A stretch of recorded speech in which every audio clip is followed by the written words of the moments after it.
ನಮಸ್ಕಾರ ಮಿಥುನ ರಾಶಿಯವರೇ, ನಿಮ್ಮ ಮನಸ್ಸು ಯಾವಾಗಲೂ ಎರಡು ದಾರಿಯಲ್ಲಿ ಯೋಚನೆ ಮಾಡ್ತಾ ಇರುತ್ತೆ ಅಲ್ವಾ? ಒಂದು ನಿಮಿಷದಲ್ಲಿ 100 ಆಲೋಚನೆ, ಒಂದು ಕೆಲಸ ಮುಗಿಯೋ ಮೊದಲೇ ಇನ್ನೊಂದು ಕೆಲಸದ ಪ್ಲ್ಯಾನ್.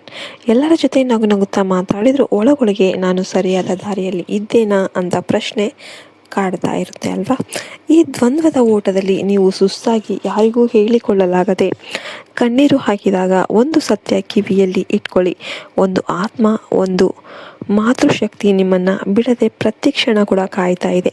ಮಿಥುನ ರಾಶಿ ಅಂದರೆ ವಾಯುತತ್ವ, ಸ್ವಭಾವ ರಾಶಿ. ಬುಧಗ್ರಹದ ಮಕ್ಕಳಾದ ನೀವು ಬುದ್ಧಿವಂತಿಕೆ, ಮಾತಿನ ಚತುರತೆ, ಕುತೂಹಲ, ಜ್ಞಾನದ ಹಸಿವು ನಿಮ್ಮ ಉಸಿರು. ಒಂದು ವಿಷಯವನ್ನು 10 ಕೋನದಿಂದ ನೋಡುವವರು ನೀವು, ಎಲ್ಲರಿಗೂ ಕೂಡ ಸಲಹೆ ಕೊಡುವವರು ನೀವು. ಆದರೆ ಈ ಅತಿಯಾದ ಯೋಚನೆ, ಅತಿಯಾದ ಮಾತು, ಅತಿಯಾದ ಜವಾಬ್ದಾರಿಯಲ್ಲಿ ನೀವೇ ನೊಂದು ಹೋಗ್ತೀರಿ ಅಲ್ವಾ? ಯಾರಿಗೋ ಒಳ್ಳೇದು ಮಾಡಿ ಅವರಿಂದಲೇ ಅಪಾರ್ಥ ಬರುತ್ತೆ, ನಿದ್ದೆ ಕೆಡುತ್ತೆ, ಮನಸ್ಸಲ್ಲಿ ಗೊಂದಲ ಮನೆ ಮಾಡುತ್ತೆ. ಅಂಥ ಸಮಯದಲ್ಲಿ ನಿಮ್ಮ ತಲೆ ನೇವರಿಸಿ ಎಲ್ಲ ಕೂಡ ಸರಿ ಹೋಗುತ್ತೆ ಮಗು ಅನ್ನೋ ಒಂದು ಶಕ್ತಿ ಇದೆ. ಅದು ಯಾರು?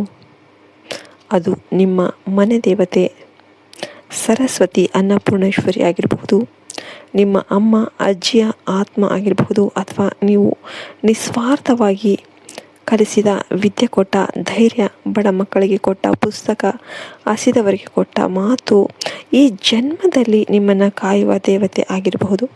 ಜ್ಯೋತಿಷ್ಯದಲ್ಲಿ ಇದಕ್ಕೆ ಬುಧಬಲ, ವಾಕ್ಸಿದ್ಧಿ, ಮಾತೃರಕ್ಷಣೆ, ಕರ್ಮ ಯೋಗದ ಫಲ ಅಂತ ಕರೀತಾರೆ.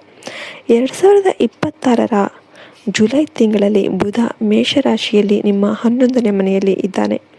11ನೇ ಮನೆ ಲಾಭ, ಸ್ನೇಹಿತರು, ಆಸೆ ಈಡೇರುವ ಮನೆ. ಇಲ್ಲಿ ಬುಧ ಇದ್ದಾಗ ನಿಮ್ಮ ಮಾತಿಗೆ ಬೆಲೆ ಬರುತ್ತೆ, ಹಳೆಯ ಸ್ನೇಹಿತರಿಂದ ಲಾಭ ಬರುತ್ತೆ, ಅಪಾಯ ಬರುವ ಮೊದಲೇ ನಿಮಗೆ ಸುಳಿವು ಸಿಗುತ್ತೆ. ಜೊತೆಗೆ ಗುರು 12ನೇ ಮನೆಯಲ್ಲಿ ಇದ್ದಾನೆ. ಖರ್ಚು, ವಿದೇಶಿ ಧ್ಯಾನದ ಮನೆ. ಅಲ್ಲಿ ಗುರು ಇದ್ದಾಗ ನಿಮ್ಮ ರಹಸ್ಯ ಶತ್ರುಗಳಿಂದ ನಿಮ್ಮನ್ನೇ ಆ ದೈವ ಶಕ್ತಿ ಕಾಪಾಡುತ್ತೆ. ಶನಿ 9ನೇ ಮನೆಯಲ್ಲಿ ಇದ್ದಾಗ ಭಾಗ್ಯ, ತಂದೆ, ಗುರು ಹಿರಿಯರ ಆಶೀರ್ವಾದದಿಂದ ನಿಮ್ಮ ದಾರಿ ತೆರೆಯುತ್ತೆ. ಇಲ್ಲೇ ಆ ಆತ್ಮ ನಿಮ್ಮನ್ನು ತಪ್ಪು ಮಾತು, ತಪ್ಪು ಸ್ನೇಹ, ತಪ್ಪು ನಿರ್ಧಾರಗಳಿಂದ ರಕ್ಷಣೆ ಮಾಡುತ್ತೆ. ಮಿಥುನ ರಾಶಿಯವರೇ, ನಿಮಗೆ ನೆನಪಿದೆಯಾ? ನೀವು ಗೊಂದಲದಲ್ಲಿ ಸುಸ್ತಾದಾಗ ಕೊನೆ ಕ್ಷಣದಲ್ಲಿ ಒಂದು ಫೋನ್ ಕಾಲ್, ಅದರಿಂದ ದೊಡ್ಡ ನಷ್ಟ ತಪ್ಪಿದ್ದು. ಇಂಟರ್ವ್ಯೂಗೆ ಹೋಗಿ ಆಗಲ್ಲ ಅಂತ ಅಂದುಕೊಂಡಾಗ ಇದಕ್ಕಿದ್ದಂತೆ ಸೆಲೆಕ್ಷನ್ ಆಗಿದ್ದು, ಯಾರಿಗೋ ಸಾಲ ಕೊಟ್ಟು ವಾಪಸ್ ಬರಲ್ಲ ಅಂದ್ಕೊಂಡಾಗ ಅವರು ಬಂದು ಹಣ ಕೊಟ್ಟಿದ್ದು, ಕೆಲಸ ಬಿಡಬೇಕು ಅಂದ್ಕೊಂಡಾಗಲೇ ಪ್ರಮೋಷನ್ ಅಥವಾ ಹೊಸ ಅವಕಾಶ ಸಿಗಿದ್ದು. ಇದಕ್ಕೆಲ್ಲ ಕಾರಣ ನಿಮ್ಮ ಬುದ್ಧಿವಂತಿಕೆ ಮಾತ್ರ ಅಲ್ಲ, ನಿಮ್ಮ ತಲೆ ಮೇಲೆ ಕೈ ಇಟ್ಟು ದಾರಿ ತೋರಿಸುವ ಆ ಮಾತೃಶಕ್ತಿ. ಆ ಆತ್ಮ ನಿಮಗೆ 7 ರೀತಿಯಲ್ಲಿ ಸಿಗ್ನಲನ್ನು ಕೊಡುತ್ತೆ. ಮೊದಲೇದು ಏನೋ ಸರಿ ಇಲ್ಲ ಅನಿಸಿದಾಗ, ನಿಮ್ಮ ಕೈ ನಡುಗಿಸಿದ ಹಾಗೆ ಭುಜ ನೋವು, ಕುತ್ತಿಗೆ ನೋವು ಶುರುವಾಗುತ್ತೆ. ದೇಹವೇ ನಿಮಗೆ ಎಚ್ಚರಿಕೆ ಕೊಡುತ್ತೆ. ಎರಡನೆಯದು ಹಸಿರು ಬಣ್ಣ, ಗಿಳಿ ಪುಸ್ತಕ, ಪೆನ್ನು, ಮೊಬೈಲ್, ಮೆಸೇಜ್ ಪದೇ ಪದೇ ಕಾಣಿಸುತ್ತೆ, ಅದು ಬುಧನ ಸಹಿ. ಮೂರನೆಯದು ನೀವು ಗೊಂದಲದಲ್ಲಿ ಕೂತಾಗ ಯಾರೋ ಬಂದು ಇದು ಹೀಗೆ ಮಾಡಿ ಅಂತ ಕರೆಕ್ಟ್ ದಾರಿ ತೋರಿಸ್ತಾರೆ. ನಾಲ್ಕನೆಯದು ಕನಸಲ್ಲಿ ಅಮ್ಮ, ಅಜ್ಜಿ, ದೇವಸ್ಥಾನದ ಗಂಟೆ, ಸರಸ್ವತಿ ವೀಣೆ, ಗಿಳಿ ಕಂಡ್ರೆ ಅದು ರಕ್ಷಣೆಯ ಭಾವನೆ.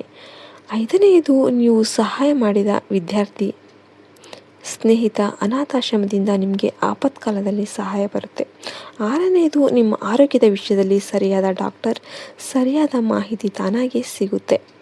ಏಳನೆಯದು ನಿಮಗೆ ಕೆಡುಕು ಯಾರ್ಯಾರು ನಿಮಗೆ ಕೆಡುಕು ಬಯಸಿದ್ರಲ್ಲ ಅವ್ರ ಮಾತಿನಲ್ಲೇ ಅವರು ಸಿಕ್ಕಿ ಹಾಕಿಕೊಳ್ತಾರೆ. ಮಿಥುನ ರಾಶಿ ಅಂದರೆ ಶ್ವಾಸಕೋಶ, ಕೈ, ಭುಜ, ನರಮಂಡಲ. ನೀವು ಟೆನ್ಷನ್ ಮಾಡಿಕೊಂಡ್ರೆ ಮೊದಲು ನಿದ್ದೆ ಕೆಡುತ್ತೆ. ಆ ಆತ್ಮ ನಿಮ್ಮ ಆರೋಗ್ಯ ಕಾಯುತ್ತೆ. ಹಾಗಾಗಿ ಅತಿಯಾಗಿ ಯೋಚನೆ ಮಾಡಬೇಡಿ. ಬೆಳಿಗ್ಗೆ ಎದ್ದು ನನ್ನ ಮನಸ್ಸು ಸ್ಥಿರವಾಗಿರಲಿ, ನನ್ನ ಮಾತು ಸತ್ಯವಾಗಿರಲಿ ಅಂತ ಹೇಳ್ಕೊಳ್ಳಿ. ಓಂ ಭೂಂ ಬುಧಾಯ ನಮಃ ಅಂತ 11 ಸಲ ಜಪ ಮಾಡಿ. ಬುಧವಾರದ ದಿನ ಹಸಿರು ಹೆಸರುಕಾಳು, ಹಸಿರು ಬಟ್ಟೆ ದಾನ ಮಾಡಿ. ವಿದ್ಯಾರ್ಥಿಗಳಿಗೆ ಪೆನ್ನು, ನೋಟ್ಬುಕ್ ಕೊಡಿ. ರೋಗಿಗಳಿಗೆ ಔಷಧಿ ಕೊಡಿಸಿ. ಮಿಥುನ ರಾಶಿಯವರೇ, ರಕ್ಷಾ ಕವಚ ನಿಮ್ಮ ಮಾತಿನಲ್ಲೇ ಇದೆ, ಜ್ಞಾನದಲ್ಲಿದೆ. ಮುಂದಿನ 6 ತಿಂಗಳು ಮಿಥುನ ರಾಶಿಯವರಿಗೆ ಮಾತಿನ ಕಾಲ. ಸಹಿ ಹಾಕುವ ಮುಂಚೆ 1 ಸಲ ಮತ್ತೆ ನೋಡಿ.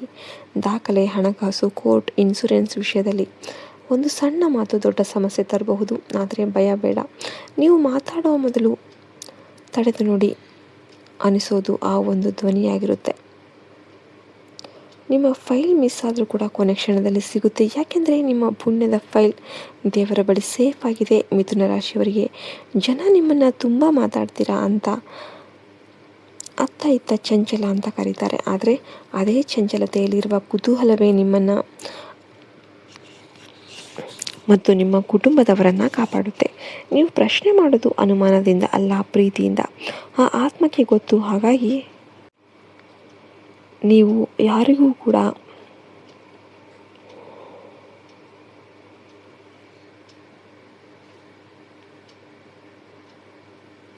ಹೆದರೋ ಅವಶ್ಯಕತೆ ಖಂಡಿತವಾಗ್ಲೂ ಇಲ್ಲ.